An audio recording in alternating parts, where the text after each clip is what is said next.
Let me guess, you started your creative business because you love selling things, right? Not quite. You started because you love making art, writing, designing, photographing, crafting, and the thought of selling makes you want to crawl under a weighted blanket with a cup of tea and never come out. But here's the thing. If no one actually buys your work, your business is basically just an expensive hobby. And I know you didn't sign up for that.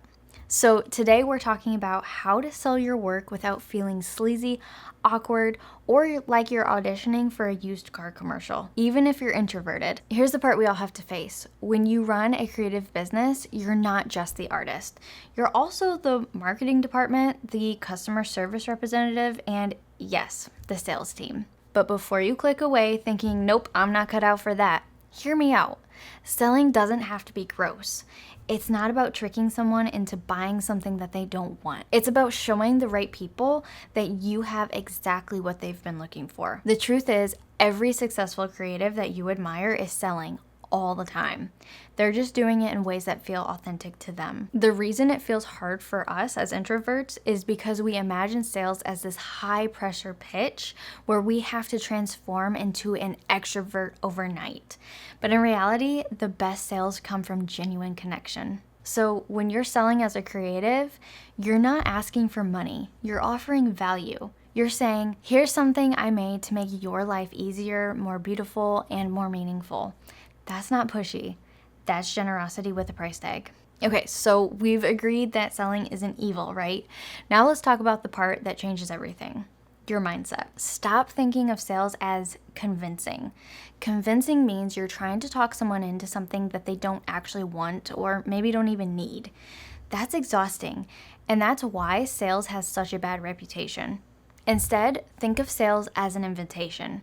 You're inviting someone into the world that you've created.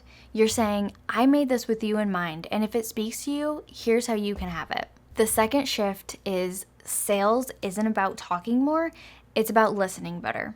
When you understand your audience problems, dreams, and quirks, you can present your work as a natural solution or delight that they've been searching for. And here's my favorite part. Selling is really just storytelling. Every product, every piece of art, every service that you offer has a backstory. Why you made it, who's it for, the transformation it brings. Share that story and people stop feeling like they're being sold to, and they start feeling like they're actually a part of something. You're not a salesperson in the traditional sense. You're a storyteller, a connector, and a guide. That's the kind of selling introverts are naturally good at. We don't like to force things, but we invite. So here's something that you might find interesting about being an introvert. The world tells us that sales is all about being loud, fast talking, and always closing. But introverts are just not here for that. We're here for deep conversations, deep connections, and meaningful work. I know this because I'm an introvert and I've lived that sales life.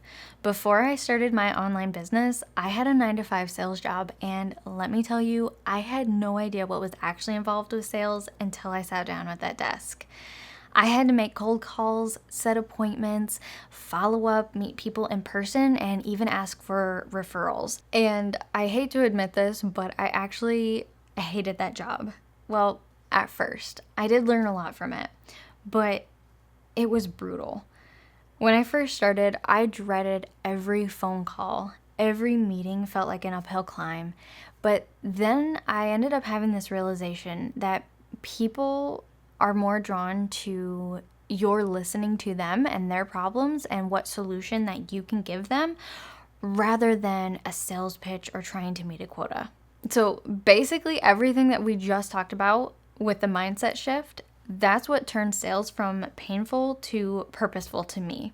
When I stopped trying to be a salesperson and started focusing on listening, connecting, and telling the story beyond what I was offering, everything got so much easier. My conversations felt genuine and people really responded to that. Now in my online business, my selling looks totally different because I use funnels, YouTube videos, ads, and email sequences instead of phone calls and in-person sales.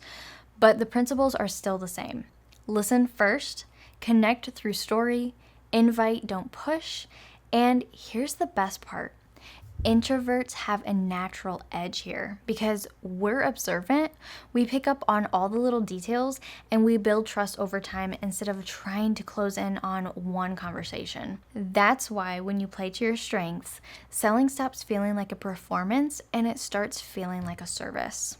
Okay, so we've talked about mindset, but let's put this into practice because theory is great, but you still need to know what to do when it's time to actually sell. Here are my favorite low pressure, high impact strategies that actually work for introverts. Number 1, show your work in progress. Don't just post the finished piece. Let people see the messy middle, the sketches, the rough drafts, the behind the scene moments. This builds curiosity and emotional investment, so by the time you actually launch, they're already cheering you on. Number 2, tell the story behind your work. Why did you create it? Who did you create it for? What problem does it solve or feeling does it spark? Remember, stories sell way better than bullet points. Number 3, let social proof do the talking. Share testimonials, reviews, or before and after transformations.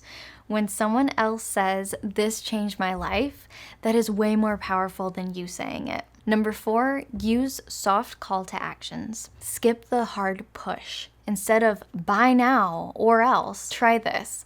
If it resonates with you, you can grab it here. Give people space to choose.